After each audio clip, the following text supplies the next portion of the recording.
If you're watching our show tonight, either live or later, chances are the amount you pay for electricity is going up next year. Both Portland General Electric and Pacific Power requested double-digit rate increases earlier this year, and that comes after big hikes in recent years. But we're going to focus on PGE because of an interesting exchange that happened late last month, illuminating why some critics blame big tech and power-hungry data centers for driving up power bills for the rest of us. It's our big story tonight.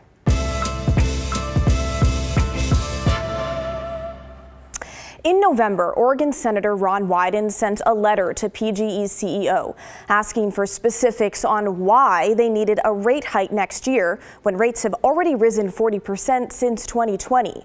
The CEO Maria Pope responded, explaining some of the reasons behind their rate increases. Basically, the purchasing and production costs of power to keep going up at the same time that the company is investing in infrastructure upgrades and cleaner energy. She also mentioned some major weather events like the 2020 Labor Day fires, the 2021 heat dome, and a couple of big ice storms. But in the last few years, demand for power has been surging, and that increased demand is not happening among all customers equally. Pope says the fastest growing area for demand, which they call load growth, is in the high-tech sector. PGE is experiencing a surge in requests for new substantial amounts of electricity load, including from advanced manufacturing, data centers, and AI-related companies. Pope provided numbers that really illustrate what this all means. Between 2019 and 2023, overall demand for electricity grew 10%. In the 10 years before that, growth was only 2.8%. But again, growth was not equal among customer types. In the last 5 years, residential customers saw growth of 6.4%.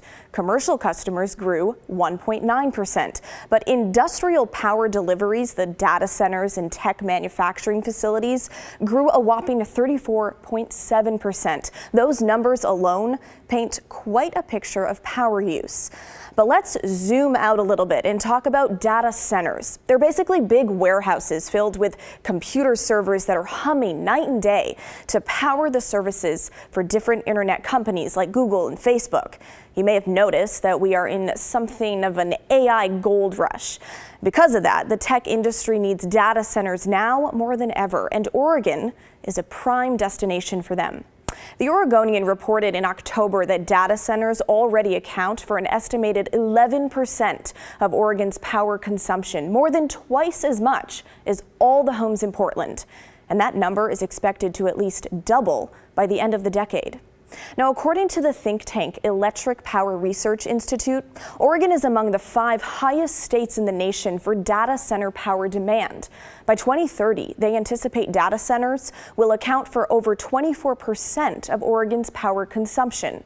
PGE's Maria Pope acknowledged that regulations for how costs are handled between different types of customers will, quote, will need to evolve. And the company is working on that with the Oregon Public Utility Commission, or PUC. But when it comes to the next year's rate hike, PGE told us in a statement that, quote, large customer growth is not a significant driver of rate increases to date.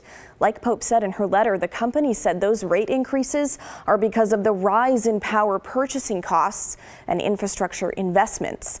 Now, when we asked the PUC, they said essentially the same thing, that a rate increase would not be driven by costs that we have traced back to new large load data center customers.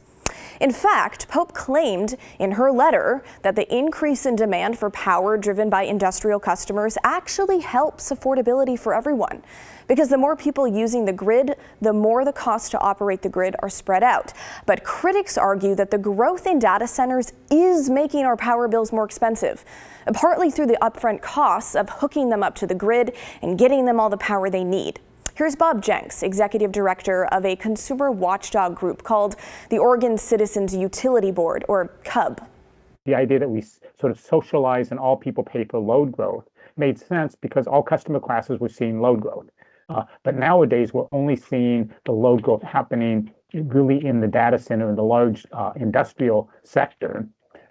And that's putting costs under the system that when we now socialize those costs, it means everyone else is paying for the cost that the big data centers are putting in. PGE is doing all kinds of upgrades in its transmission system that seem to all be designed to get power into Hillsboro, to get more power into Hillsboro, and which is where all this data center load is.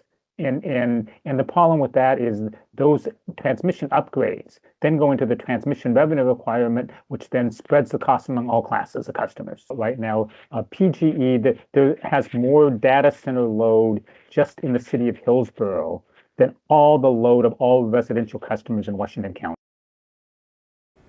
But Junk says it's not just the infrastructure costs. Most of the growth in residential customers over the last few years has been offset by advances in energy efficiency. So this big surge in overall demand is being driven by tech companies, just as Oregon is requiring cleaner and more expensive sources of power.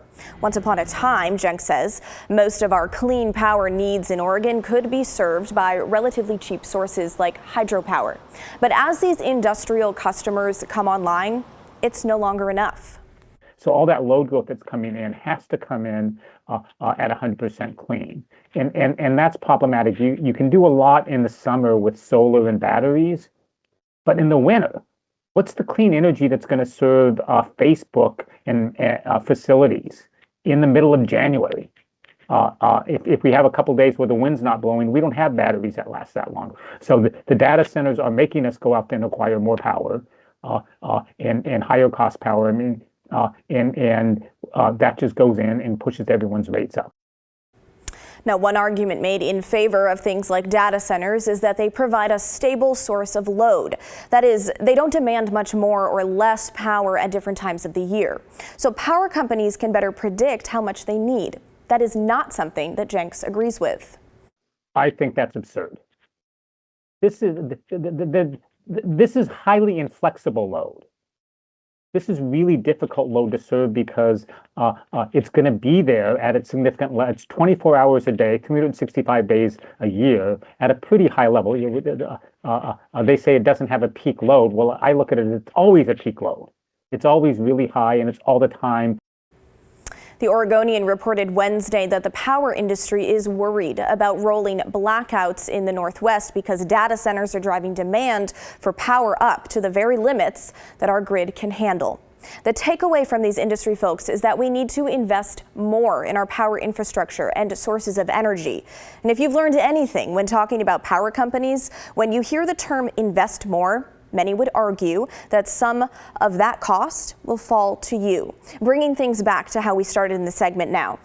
In a new letter Senator Wyden sent to PGE CEO Maria Pope this week, he said it was vital that they have a, quote, shared commitment to do better in the future.